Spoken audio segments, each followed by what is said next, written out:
Leonardo da Vinci proclaimed, and practiced by example, that artists should not paint objects and figures in their paintings using lines to define their contours. Leonardo's curiosity about the study of nature led him to discover that nothing in nature has precise visible lines, boundaries, or borders. Those who paint lines occupy space in the painting that these lines neither deserve nor have earned, because, in reality, they have no physical presence, neither matter nor substance. We see them, but they do not exist materially. The contour lines of bodies are an imaginary idea that emerges from the combination of lights and shadows. Therefore, Leonardo da Vinci argued that the artist should represent the shape and volume of bodies or objects by relying on the latter. There is no physical boundary separating different shades, only a continuous gradation that is infinitely divisible. The contour lines in a painting emerge when the artist skillfully employs lights and shadows. If you draw contour lines, you are falling into the trap of misrepresenting a reality that surpasses us because of its complexity. They exist, like ideas or sensations, but not physically, only imaginatively. Just like Santa Claus, tactics, or technique, contour lines are a consequence of the interaction between two colors that we see but do not occupy any space. Like the mixture of olive oil and water, we can observe how the oil stays on top and the water at the bottom. We perceive a separation between the two liquids, a straight separation that no one has placed there, but that emerges due to the difference in properties between the two liquids. There is a line that exists but has no physical presence, no matter, no substance. The same happens with tactics and technique. We should not deny their existence. We must rethink their emergence. Just as Leonardo did with contour lines, we must understand how and when tactics and technique appear. Tactics and technique are the contour lines for those of us who do not paint canvases, but rather whiteboards imprinted with a sports field. They are things we see, but they do not work the way we think. To create a great painting, one should not draw contour lines by tracing them on paper. To achieve great tactics, one should not think that they need to draw arrows, instructions, mechanisms, or plays on the whiteboard. The difficulty of finding a glimmer of light within the black box of causes and consequences works against us. It deceives us, making us believe we are smarter than we are, giving us correlations without ever providing us with a clue about the causalities of what goes in and comes out.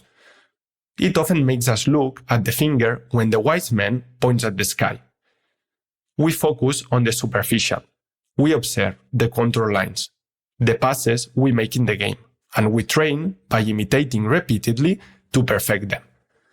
But the cause that governs the complex network of passes, or any other skill, is not the memorization or imitation of patterns. It's not the act of tracing contour lines. The collective movement that we observe and can describe from the sidelines is a consequence of many other things. Rarely, it is caused by the arrows drawn on the whiteboard. We have corrupted tactics so much that we believed it consisted of playing PlayStation with a joystick, and we dedicated ourselves to being drawers of lines, describers of movements after the fact, and determiners of a closed and unrealistic game model. But reality has no arrows, no contour lines. Because tactics are not something one seeks, but rather what one finds. It is what emerges from the efficient co-adaptation of the team to the challenges that the game constantly presents. It is when the team is adapted to the game that the team's behavior, the arrows on the whiteboard, emerge. If instead of taking the team as a reference, we focus on the player, we can talk about technique, the adaptation from an individual or motor perspective to the constant competitive challenges. The team does not lose. The player does not fail because of their inability to follow the whiteboard or the orders to a T. They lose because they cannot adapt successfully to the challenges of the match, of the opponent. Every match that the team and its members navigate is an uncertain, unknown journey. It is not a disordered game that we must remedy by organizing it with our mechanisms made through video analysis. The innate uncertainty of each match is not a disorder. It's an order that we do not understand. Another matter is that it might not have the organization that we, as people, probably Westerners in love with empty forms, would like. In the streets of Vietnam, there is just as much order as on the Katy Freeway in Houston. The latter, in fact, with so many lanes and so much over-intervention from incompetents who could not find their own backside with both hands, became chaotic, disorganized, inefficient, dysfunctional. The only order or organization missing from Asian streets is the kind that we, Westerners, prefer. This is a match, an order easier or harder to understand that those who have an aversion to uncertainty hate, but that must be navigated efficiently to win. The secret does not lie in looking at the GPS that has never experienced any disturbance. The gateway to success in the game is not opened by a whiteboard anchored in a past that does not match an unknown future. The match is governed by an indecipherable order that demands constant collective problem solving. A team, players and coaches alike, must play awake, attentive, until events reveal themselves. This is far more crucial than following the pattern drawn by those who belong to the tyranny of whiteboards and force you to follow. Juan Malillo said, "When many coaches say that the game has become disorganized, has broken, as if they cannot do anything anymore, that is the moment when most of the information flows." The skill of adaptation, individual or collective, makes the behavior of the team or the player emerge, not the other way around. It's not the drawing in the whiteboard that makes the behaviors emerge and prepares the team and each player to adapt to the competition. The drawing in the whiteboard is the result we can perceive of a team that interacts efficiently with its environment. It is the behavior that emerges from the interaction within teammates and opponents as the contour lines appear when two colors interact. Leonardo did not waste time painting the contour lines of the Mona Lisa. The most beautiful contour lines in history emerged, without the need to be individually traced, when the artist mastered the interaction of the lights and shadows in the painting. There is a coach who understood it very well, and long time ago, that does not work on tactics by drawing arrows on the whiteboard and ordering specific behaviors, one by one, from the sideline. He intervenes in the purpose of the system, the team, of which he is part. The purpose is the common shared objective that emerges from the interaction of the system's components, a purpose that will transform into intention, the goal-directed behavior of the team that emerges through interaction with each specific environment. When the purpose is common, to overcome each challenge, the components of the team diversify according to what is most suitable based on their personal constraints. In challenging, disadvantageous, or unexpected situations that threaten the team's purpose, players interact to find functional solutions, and if the environment is unfamiliar and requires it, innovative ones. Faced with high pressure or a team that has parked the bus in the penalty area, a team aligned with a purpose self-organizes and adapts to the situation to overcome it. The interactions between components, not just between players, but also with the coaching staff, substitutes, are continuous, dynamic, and reciprocal in every competitive scenario. These interactions are governed, however, by the shared purpose, the goal that guides the team. To paint a great canvas, the mediocre painter traces contour lines. Leonardo masters the lights and shadows. As coaches, if we want to stop being mediocre, should we then abandon the whiteboards and simply align the purpose? No. Well, yes and no. Having everyone row in the same direction, with each sailor clear on where we are going, is an important step. Imagine if each one put their efforts in a different direction. However, alignment does not guarantee success. Sharing a purpose does not imply that the response to each uncertain challenge of the journey will be functional. Tactics are the fluid substrate resulting from the efficient co-adaptation of the team to the challenges constantly posed by the game.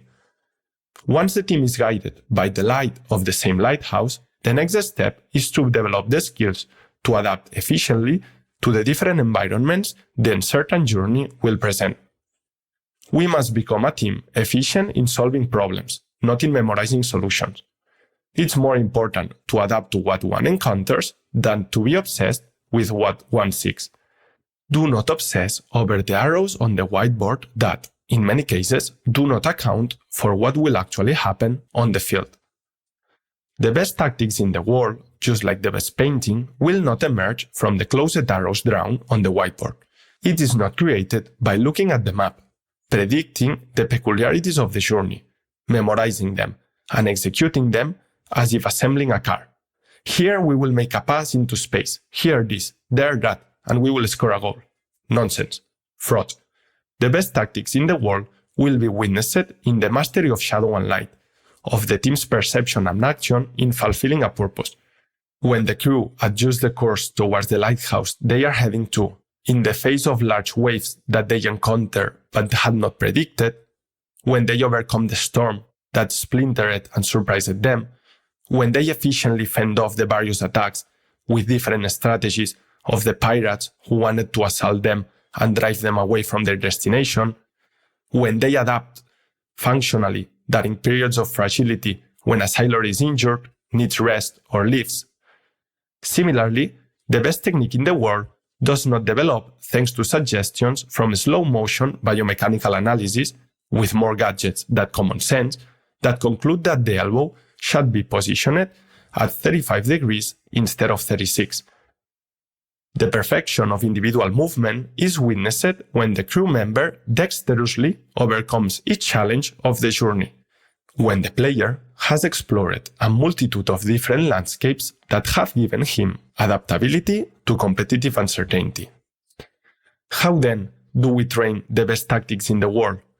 How do we develop the team's ability to select the crucial information in environments we cannot foresee?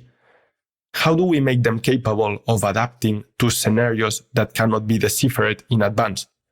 By making the preparation resemble the uncertain journey, not the other way around, trying to make the journey resemble the certain preparation. Setting as our goal the efficient adaptability of the team, with a shared purpose, to the uncertain and constant challenges of the game. Leaving behind the certainty and comfort of the whiteboard and maker. As far as I know, there is no school that teaches how to predict the future. I'm not sure if it makes much sense to try to capture it on a whiteboard then. If preparation is based on memorizing and repeating solutions to certain problems, how will the team behave when the need is different? The best tactics in the world are worked on, forged in challenging environments. Situations that present a challenge, known or unknown, to the team that must be solved. If the preparation only offers known challenges, the team will not adapt to unforeseen ones, those that have not been worked on during the match. Well, if the team adapts, it will be in spite of the coach, not because of him. The journey, the match, the competition is uncertain. How do we prepare for the uncertainty of the game? By making the challenges in training uncertain. By offering environments that are as challenging as they are diverse and unknown. It is here that the team works on tactics, in the face of what it does not know will come, what it will encounter. The best tactics in the world will emerge when the team has the capacity to generate efficiency and functionality in response to the challenging competitive uncertainty. If the environments are neither challenging nor unknown, we are indirectly telling the team that there is no need for improvement. As new obstacles disappear, the exploration of efficient team solutions ceases. Improvement stops. The process of meeting a challenge in the game involves coordinated, constant, and reciprocal work among components, players, coaches, aimed at achieving a goal. The components act and evolve together as a single unit. This collective work among components, without a dictator, to fulfill the system's purpose is called synergy. By presenting challenging and unknown environments, we foster the creation of new synergies. If a new synergy is advantageous, it stabilizes in the behavior of the team. The team only retains those that provide more efficiency than it already has available. Interactions are far more important than the precision and detail of arrows on a whiteboard. As Don Antonio de Villarroel Peláez said centuries ago, the bonds that hold men together are much more important than the quality of their marksmanship. Because the invisible, quality relationships among components are what drive tactical and technical emergence, not the other way around. The more solutions the team has to fulfill its purpose, the better. The team will shift between synergies, stable solutions, depending on what each environment requires. The components, faced with each challenge, will self-organize in the most efficient way possible to overcome each competitive difficulty while satisfying their purpose. This is a bit like what Giorgi Sarosi did, the player of the Hungarian national team who was simultaneously named in Europe Best Defender by La Gazzetta dello Sport, Best Midfielder by Kicker, and Best Forward by Lauto. Because the team is not a machine that must be programmed from a whiteboard. It is a complex system with the capacity to adapt to life's challenges, an ability that has been perfected over thousands of years. This is how the liquid consequence that many call tactics emerges, which they attempt to capture, often unsuccessfully. In this way, just as the contour lines appear, tactics emerge, like a beautiful reward that was not sought. It is then, when you understand the process, that you can take a marker, walk up to the whiteboard, which I have cursed so much, and draw a play. That, in a certain situation, you can make a technical suggestion, like place your leg this way, to the player. When you understand what it can offer, what the potential is of what you draw or say. The ink of the whiteboard is nothing more than a prayer of a fleeting, specific functionality in a limited game context. There is a solution that requires the alignment of the stars to succeed, and provoking this alignment is no easy task. The frequency of alignment is too low to depend solely on that moment. It is that instant when you understand that, of course, a coach can use the whiteboard, when we realize that it's not the governor of something as complex as the behavior of the system, the team, and all its components. When we see the ink, we draw on it as a help, an empowering option, not a confining one, with a potential that must be used in situations more or less frequent that require it. The most important thing is that you understand the process, not how you label it, tactics, technique, or collective individual adaptations, that you pursue a team with purpose, intention, attuned to the relevant information in the competitive environment to guide its behavior.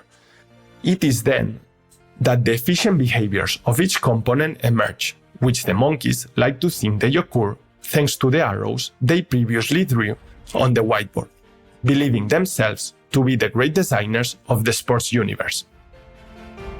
That's why Leonardo da Vinci said, "Therefore, O painter, do not surround your bodies with lines.